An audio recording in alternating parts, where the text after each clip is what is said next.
Hi everybody, we are currently at our favorite hot spring and we wanted to welcome you to our latest video. In this video we visit Spearfish Canyon, Devil's Tower, and the hot springs in Thermopolis, Wyoming. Stay tuned.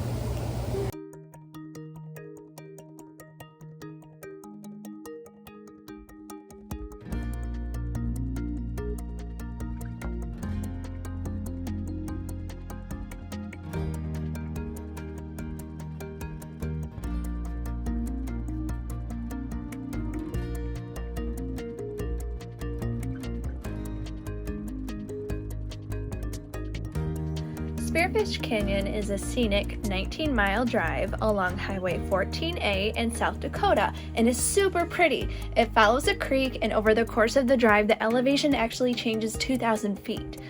The canyon is a popular place to visit for tourists to hike, bike, fish, and view wildlife. We enjoyed spending time in the canyon as it had been so long since we had seen waterfalls, and we love waterfalls, and these ones were super pretty.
Our next stop in this video is Devil's Tower, Wyoming. That was a very interesting stop for us. We had a beautiful campsite where you could actually see the tower off in the distance. In one of the videos, Nicole decides to run from our camper to a beautiful viewpoint of Devil's Tower. It was quite large, even from our campsite, quite a few miles away. So that was pretty interesting. Our campsite was probably the most exciting part of Devil's Tower though. The tower itself just has a simple hike around it that's about 1.5 miles. And you can also rock climb some areas of the tower, but we are not crazy enough to rock climb. So maybe some other time in the future we'll turn into rock climbers, but at this point we simply hiked around the tower. It was very nice to see the sun changing colors and things on the tower, so that was quite scenic. So that was pretty nice to see. The other part of camping at Devil's Tower is the spot we found on the BLM land down the road had a couple of horses. And it was pretty fun to drive down the road and see the horses come running up to the fence. And after we saw them quite a few times, we got a little bit more comfortable, and I think they got a little more comfortable with us. And we met them at the fence, and we might have pet the horses a few times. That was pretty fun. That goes back to when we were in Iceland in a different video that we have from a few years ago. They come up right to the side of the road, and there's people that actually stop quite frequently and will just pet the Icelandic horses.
I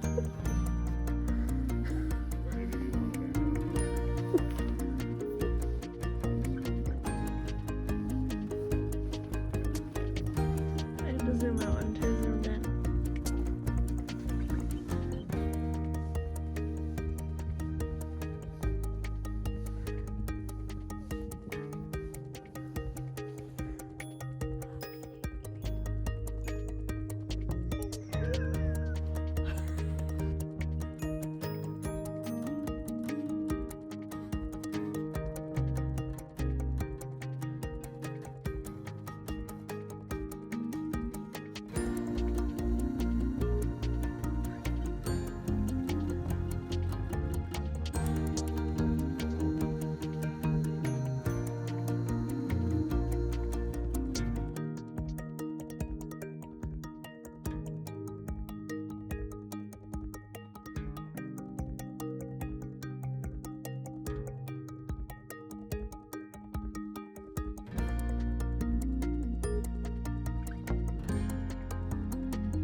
Hi everybody, welcome to Story Time with Nicole. If you've never heard a story by Nicole, they're a little bit detailed and long-winded, so please bear with me, and you're welcome to fast forward if you'd like.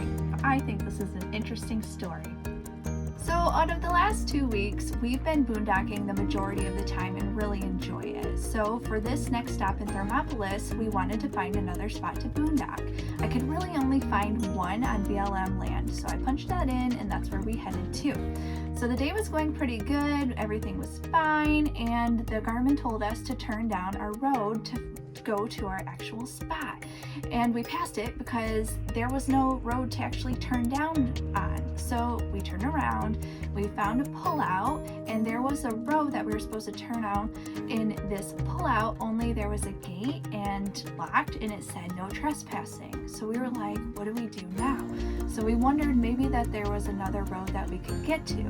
Well, we couldn't find any. All the roads were locked behind these gates and we didn't know what to do. So we went back to the pullout and I was like, okay, I don't really want to call the campground and it's Friday night, it's 3:30, what are we gonna do? I was like, maybe I'll just call the BLM office. I've never done this before. So I Google Wyoming BLM office and it brings up a bunch of cities and I have no clue about Wyoming cities.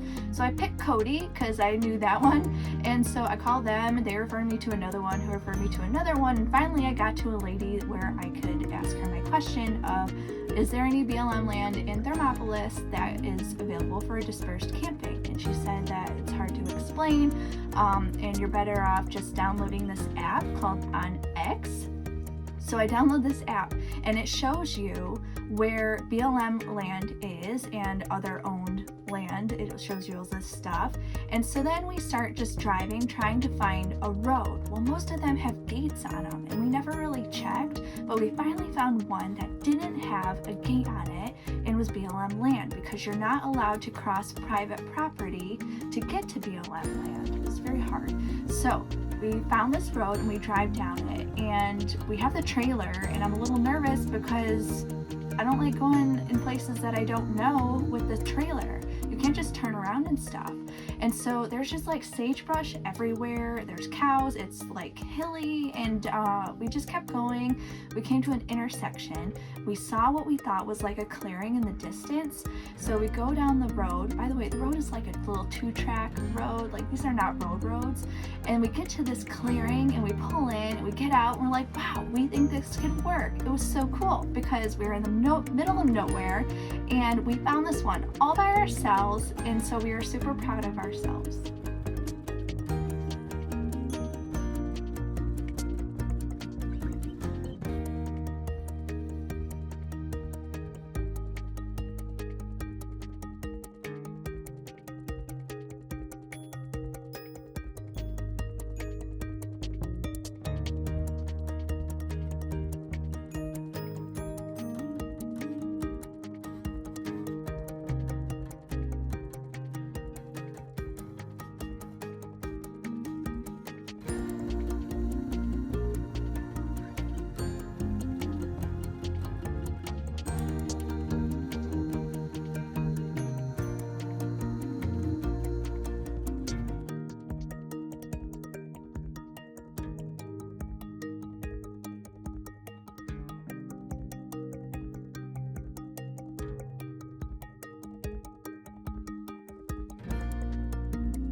So we're at our wonderful boondocking spot in the middle of nowhere, and we had a very nice evening. We watched several hours of Breaking Bad and went to bed.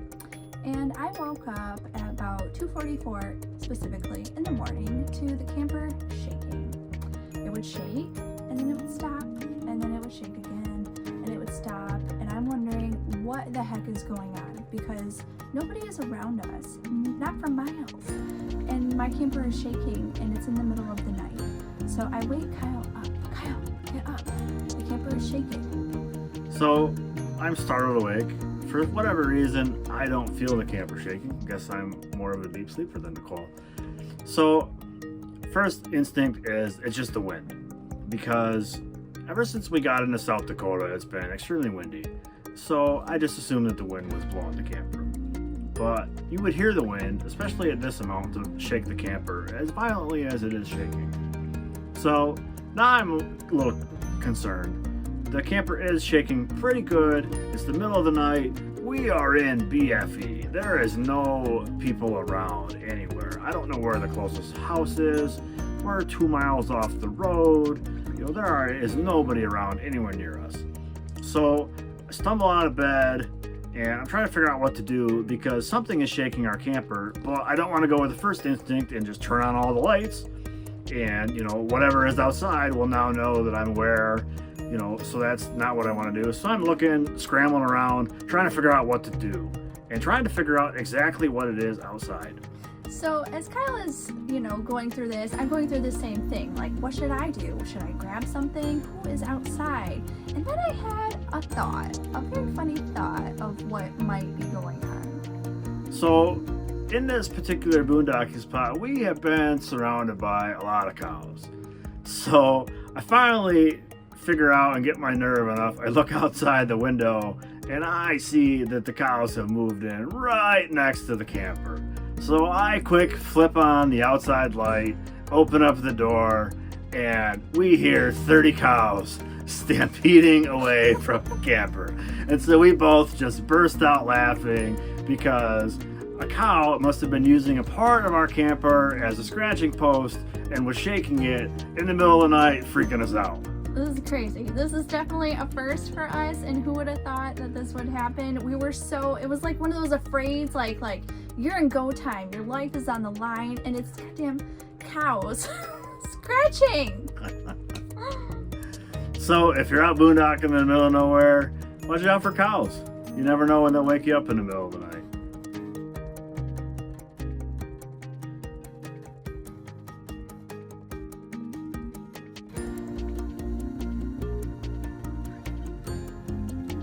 Hot Springs State Park is a pretty cool state park. It's small, but it actually has a lot to offer. We mainly went for the free hot spring soak because we were missing our hot tub. The park has an outdoor and an indoor pool that you can sign up for.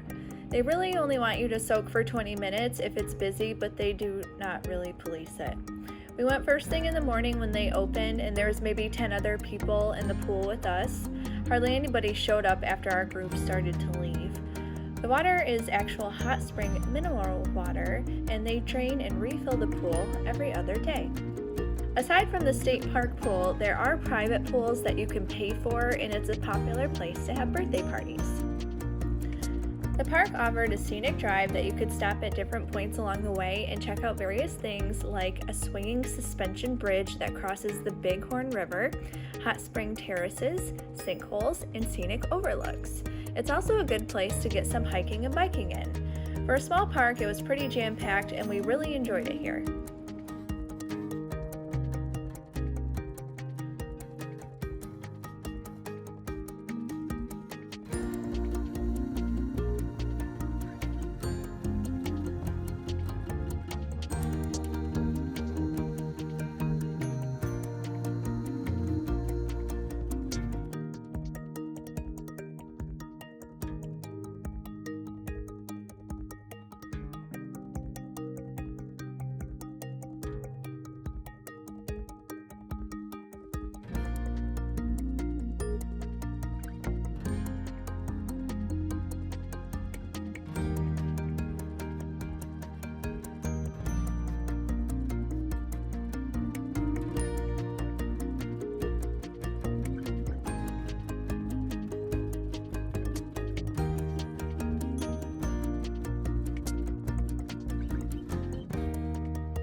Oh, awesome! Love weddings.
While we were at Hot Springs State Park, we saw several people fishing in the Bighorn River. Apparently the fish like the warm water there that comes from the springs. We actually saw lots of cool little fish that you would find like in a freshwater fish tank. It was pretty neat to see them.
If you head south from Thermopolis, you end up going through Wind River Canyon. There is a 20-mile scenic drive and it is so awesome. You have to go. So the canyon walls are like 2,500 feet high. They're complete vertical cliffs. There's a beautiful river that winds through it. The road is so twisty and curvy. It's just so awesome. We were so surprised at how cool this place was. We really enjoyed it here.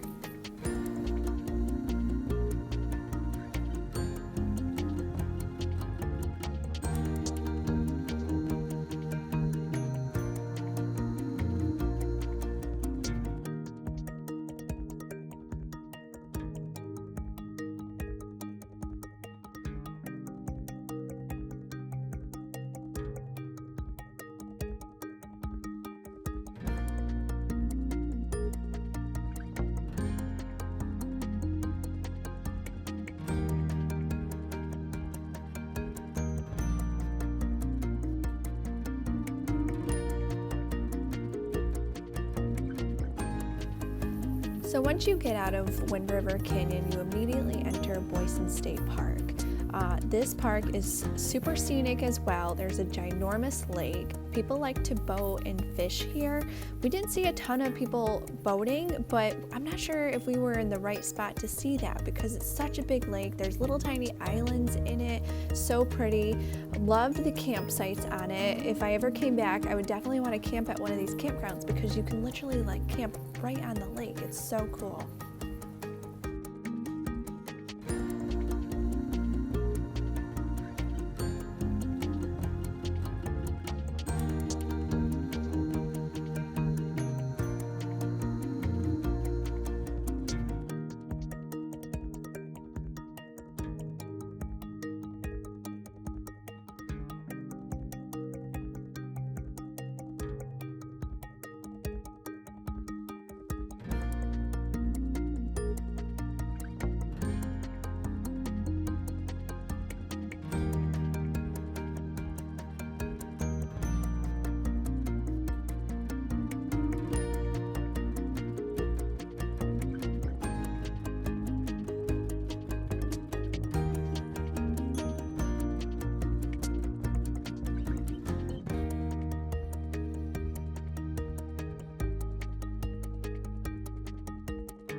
Thanks for watching this multi-stop video. It was pretty amazing for us, but stay tuned for next week's video. We have some special guests making an appearance, and we're at one of the most amazing, wonderful places in our country and probably the world, Yellowstone National Park. Stay tuned for that video, and thanks for watching.